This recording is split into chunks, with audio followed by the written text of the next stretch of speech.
जी वैसा ये जो रुत बदलती है उसके बेनिफिशियरी पहले इमरान खान थे, चले अब हम मान लेते हैं शहबाज शरीफ साहब हैं, तो how do you take this sir? बिस्मिल्लाह। देखिए, ये पाकिस्तान की पॉलिटिकल हिस्ट्री जो है ना, उसके मुतालिक अगर अल्लामा के एक शेर का आखिरी एक मिसरा सर आपने रख लेना सर, गरीब और सादा और रंगी हैं दास्तान हरम, तो ये है हमारी हिस्ट्री। देखिए आप, ये सिलसिला जो है ये शुरू हो जाता है जिस वक्त हुकूमत बन गई पाकिस्तान की, और 1954 में आपको याद होगा जो एक हिस्ट्री पढ़ी होगी कि दैट वाज द टाइम के जहाँ से पार फलक्रम जो है, वो टाइम ये था कि जिस वक्त मलक गुलाम मोहम्मद ने असम्बली को ख्वाजा नाज़मुद्दीन की हुकूमत को फायर किया, तो एक डिप्लोमेट जो वहाँ पे एम्बेसडर थे हमारे वाशिंगटन डीसी में, उनको कहा गया कि तुम फ़ौरन कराची पहुँचो और जाके प्राइम मिनिस्टर ऑफ पाकिस्तान को ओथ ले लो। पाकिस्तान में उस वक्त डेमोक्रेटिक ये जो सेटअप था वो आज के तरीके का पार्लियामेंट्री निज़ाम में हुकूमत थी, और कोई अनइलेक्टेड प्राइम मिनिस्टर जो है वो केयर टेकर नहीं बन सकता, वो प्राइम मिनिस्टर नहीं बन सकता था। इसके बावजूद पीछे अयूब खान थे, जो उसी कैबिनेट के सर्विंग कमांडर इन चीफ को डिफेंस मिनिस्टर बना के बीच में बैठा दिया गया।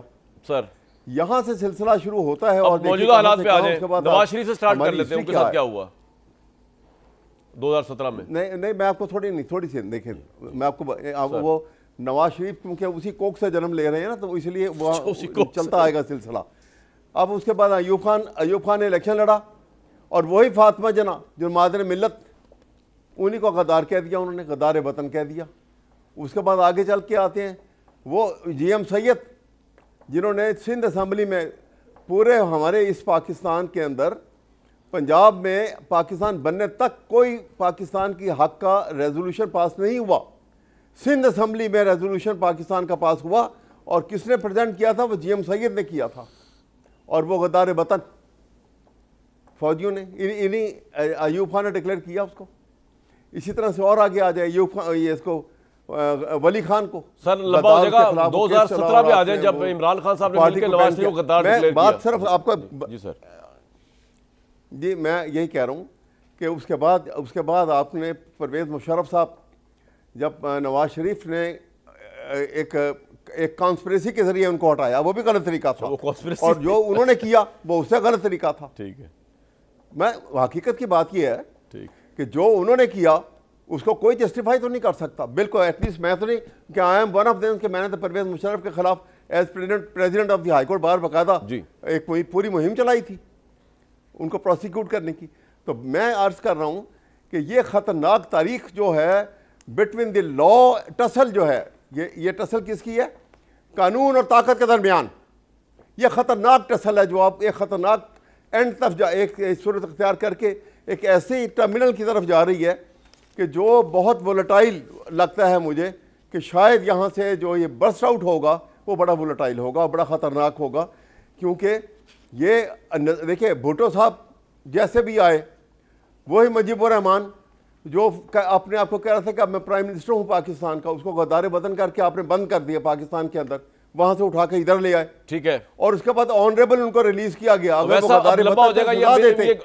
छोड़ दिया, इस पे प्राइम मिनिस्टर बने। फिर आप ये भी तो माने ना सर कि इमरान खान ने उस जमाने की एस्टैब्लिशमेंट के साथ मिलकर नवाज शरीफ को नजायज हटाया, पनामा का नजायज उनको कामा पे निकाला, ये भी तो माने ना सर? देखिए ना, आप ये तो मानिए, देखिए जी सर, नहीं, लेकिन मैं मान रहा हूँ, मैं देखिए मैं ये कह रहा हूँ, इमरान खान के साथ भी फौज जो थी, फौज के वो भी फौज से हट के बाद अलग से कोई स्टैब्लिशमेंट से हट के उन्होंने भी कोई स्टेप नहीं लिया इमरान खान ने।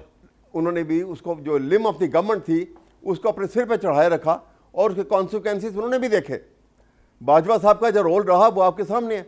बाजवा साहब ने पब्लिकली, आपने सुना था, मैं शायद आपने भी सुना होगा, पब्लिकली वो कह रहे थे कि मैं इमरान खान को मिलने जाता था तो अपनी जेब में टेप रिकॉर्डर लेके जाता था, उनकी बातें रिकॉर्ड करता था। अब बताइए, ये उनका रिकॉर्डेड। तो सर फिर इमरान खान अजीब प्राइम मिनिस्टर थे, उनको यही पता नहीं चला। दूसरी बात ये बताइए कि जिस तरह मुसद्दिक साहब कह रहे हैं कि तोशा खाना में करप्शन 190 मिलियन में, तो चले पॉलिटिकल मोटिवेटेड केस तो अपनी जगह पर, लेकिन लॉयर आप क्या समझते हैं कि ये 190 मिलियन पे करप्शन नहीं हुई, तोशा खाना 2 पे सज़ा सही नहीं हुई? What your take? नहीं, मेरी बिल्कुल नहीं। अच्छा, तो तोशा खाना केस की जिस तरीके से सजा सुनाई गई है और जैसे वो केस की उसकी एविडेंस आई है कभी सामने तो देखे उनको, वो उन्होंने बाकायदा जो तरीक़ेकार था उसके एस्टीमेट करने का, जो पेमेंट करने का जो मुरवजा तरीका था, उसी तरीके के तहत उन्होंने वहाँ जमा कराया और उसको वो लिया वो। और उसके और कम वैल्यू नहीं करवाई आपके ख्याल में पहले ले चुके हैं नवाज शरीफ और उनकी फैमिली, उनको तो कुछ नहीं किया गया ना। देखिए ना, उन्होंने भी तो लिए ना, उनके खिलाफ तो कोई केस नहीं चला। एक आदमी को जब आप सिंगल आउट करेंगे, अगर यूनिफॉर्मिटी होगी आर्टिकल 25 190 में भी आपको कोई वो नहीं है, तो फिर वो इंसाफ है। सर क्लियर कट केस है। मैं सुनिए 190 की बात आप करते हैं ना, 190 सुनिए 190 की उस वक्त आप कहेंगे कि जब वहां की अदालत ने उसको क्राइम मनी डिक्लेयर किया हो। 190 मिलियन पाउंड को कभी भी क्राइम मनी डिक्लेयर नहीं किया। आप फैसला पढ़ के देख लें। तो जाती मनी डिक्लेयर किया ना, क्राइम मनी नहीं था, जाती मनी डिक्लेयर किया मुख्तलिफ है। दूसरी बात तो यह फिर कि उनको खुद ही इमरान दे थे, कैबिनेट ने क्यों लिया प्रूफ करा के, अगर वो पाकिस्तान का पैसा नहीं था फिर उसको, वो तो जाती ट्रांजैक्शन होती है सर। वो तो फिर प्राइम मिनिस्टर क्यों आए कैबिनेट समेत बीच में? नहीं, देखिए ना, मैं यही तो मैं आपसे पूछ रहा हूं, मैं यही कह रहा हूं कि आप अगर तो वो पैसा जो मनी लॉन्ड्री पर पकड़ा गया था, अगर वो पैसा डिक्लेयर होता, इस सवाल का ये इस केस के फैसले नहीं होने हैं। मुसद्दिक साहब, ये इन्होंने एक वैलिड पॉइंट उठाया। वो कह रहे हैं कि इमरान खान जिस तरह जीएम सईद को गद्दार, जिस तरह उसको किया गया, जिस तरह फलां को किया गया, वो कह रहे हैं नवाज शरीफ साहब को भी गलत किया गया। मेरा ख्याल से अगर मैं सुन सका सही वैस साहब की बात, तो इसी तरह इमरान खान, नवाज शरीफ देखिए ना, नवाज शरीफ के ऊपर जो प्रॉपर्टी के मैटर जी सुनिए, नवाज शरीफ के ऊपर जो प्रॉपर्टी के मैटर बने, वो डिटेल जजमेंट तो कभी कोशिश करके कभी पढ़े तो सही आप। वो ठीक है, वो एक जज की नहीं है, वो 5 जजेस की जजमेंट है। वो ठीक है, उसको कभी पढ़े, उसकी बहुत डिटेल जजमेंट की जो है आज भी उसी प्रॉपर्टी में है और ये बता सकते हैं कि वो कैसे ली थी। मैं समझ गया आपका पॉइंट, मैं समझ गया पूरी जजमेंट देखें। मुसद्दिक साहब, पॉइंट ये है कि जो नवाज शरीफ साहब पे करप्शन केस बने वो ठीक थे, इमरान खान का 190 वाला इसलिए ठीक नहीं है कि वो क्रिमिनल मनी डिक्लेयर नहीं हुआ था। मैं कह रहा हूं कि ये नहीं बात है जी।